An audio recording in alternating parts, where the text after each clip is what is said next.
नमस्कार श्रोताओं, मैं पापिया भट्टाचार्य संपादकीय सलाहकार सदीनामा।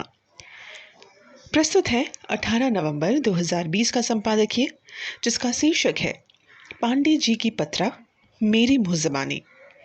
इसे लिखा है हमारे संपादक जितेंद्र जितांशु ने। इन दिनों अमेरिका में चुनाव के बादल छटते ही बैरक ओबामा की किताब द प्रॉमिस्ड लैंड चर्चा में है। भारत में भी इसके बारे में काफ़ी हंगामा देखने को मिल रहा है। अगर कोई विदेशी हमारे देश और उसके बारे में कुछ लिखता है तो उसे हमें मानने की ज़रूरत तो है ही नहीं, क्योंकि किताब में जो भी लिखा है उसके बारे में हम नहीं जानते ऐसा नहीं है। तो प्रतिक्रिया क्यों?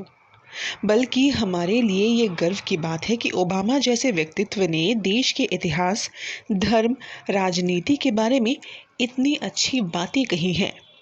खैर, किताब के बारे में और जानते हैं आज के संपादकीय में, जिसका शीर्षक है पांडे जी की पत्रा मेरी मुँह ज़बानी। एक कहावत है, पांडे जी की पत्रा मेरी मुँह ज़बानी। इसका मतलब है पांडे जी पत्रा खोलकर जो बताएंगे वो मेरी मुँह ज़बानी है। आजकल अमेरिका के भूतपूर्व राष्ट्रपति बैरक ओबामा की किताब अ प्रॉमिस्ड लैंड का बहुत हल्ला है, जिसमें उन्होंने भारत के बारे में जो लिखा है वो दुनिया के सामने आ रहा है। भारत के बाहर भारत को जानने और समझने वाले लोग करोड़ों में हैं। बैरक ओबामा ने ऐसा कुछ नहीं लिख दिया जो हम नहीं जानते, लेकिन ओबामा भारत के बारे में क्या जानते हैं ये इस किताब से ज़रूर समझना चाहिए।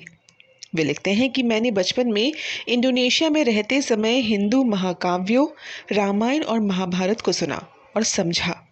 वे आगे लिखते हैं, ये भारत के आकार और दुनिया की एक छठी जनसंख्या, 2000 जातिगत समूह और 7000 भाषाएं बोलती है।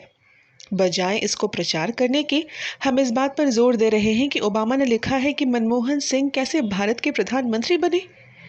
वे लिखते हैं कि भारत की राजनीति अब भी जाति, धर्म और परिवारवाद के इर्द गिर्द घूम रही है।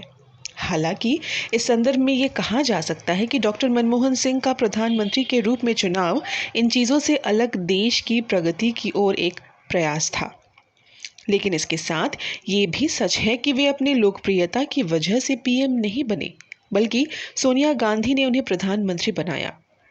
इस बारे में एकाधिक राजनीतिक विश्लेषण की ये राय है कि सोनिया गांधी ने मनमोहन सिंह का चुनाव काफ़ी सोच समझकर किया था, क्योंकि वे मानती थी कि मनमोहन सिंह एक बुजुर्ग सिख नेता थे जिनका कोई राष्ट्रीय राजनीतिक अधिकार नहीं था। ऐसे नेता से उन्हें अपने 40 वर्षीय बेटे राहुल के लिए कोई राजनीतिक खतरा नजर नहीं आ रहा था और वे अपने बेटे को बड़ी भूमिका के लिए तैयार कर रही थी।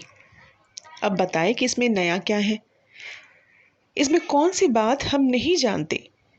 इन्हीं मनमोहन सिंह के बारे में लिखते हैं कि पाकिस्तान के संबंध खराब होने के बावजूद मनमोहन सिंह ने काफ़ी संयम बरता, लेकिन इसकी कीमत उनको सत्ता से बाहर जाकर चुकानी पड़ी।